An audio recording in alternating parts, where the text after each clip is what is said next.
Hello guys, welcome to my YouTube channel taste of Kakinada. ఈ రోజు Sunday అంటే weekend enjoy day, అందులోని rain. So whether ఇంత కూల్గా ఉంటే మనం కామ్గా ఉంటామా? సో వెదర్కి సూట్ అయ్యేలా మసాలా వడిని ఎలా ప్రిపేర్ చేసుకోవాలో తెలుసుకుందాం.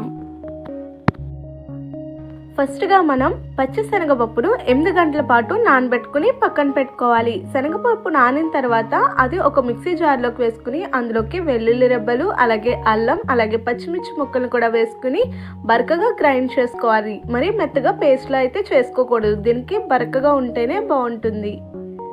ఇలా గ్రైండ్ చేసుకున్న తర్వాత ఒక గిన్నెలోకి వేసుకుని పక్కన పెట్టుకోవాలి.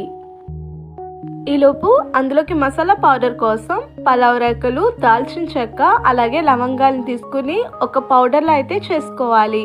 ఇప్పుడు ఇందాక గ్రైండ్ చేసుకున్న శనగపప్పులోకి మీ రుచికి సరిపడినంత ఉప్పు, మసాలా పౌడర్, అలాగే ఉల్లిపాయ ముక్కలు, పచ్చిమిర్చి ముక్కలను కూడా వేసుకోవాలి. అలాగే ఫ్రెష్గా తెంచుకున్న కరివేపాకును కూడా వేసుకుని బాగా కలుపుకోవాలి.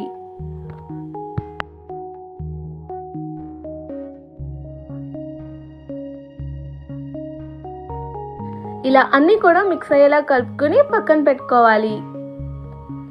ఇప్పుడు స్టవ్ ఆన్ చేసుకుని ఒక గిన్నెని పెట్టుకుని డీప్ ఫ్రైకి సరిపడా ఆయిల్ వేసుకుని హీట్ అవనివ్వాలి. ఆయిల్ హీట్ అయిన తర్వాత చేతికి వాటర్ అప్లై చేసుకుని పిండిని ఒక చిన్న ముద్దగా తీసుకుని వడ షేప్లా చేసి ఆయిల్లోకి వేసుకుని ఫ్రై చేసుకోవాలి.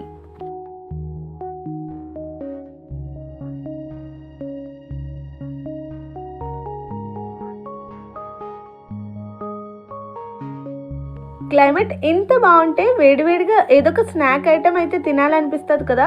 సో మీరు కూడా ఈ మసాలా వడిని మీ ఇంట్లో ట్రై చేసి ఎలా వచ్చిందో నాకు కమెంట్ చేయండి. అలాగే ఈ వెదర్ని ఎంజాయ్ చేయండి.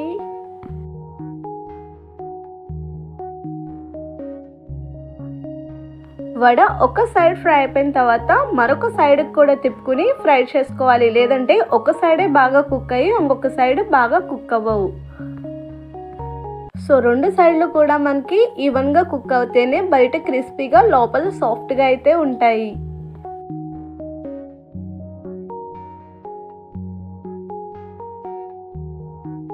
మనకి మసాలా వడలు అనేవి ఇలా గోల్డెన్ కలర్ వచ్చేంత వరకు కూడా ఫ్రై చేసుకోవాలి.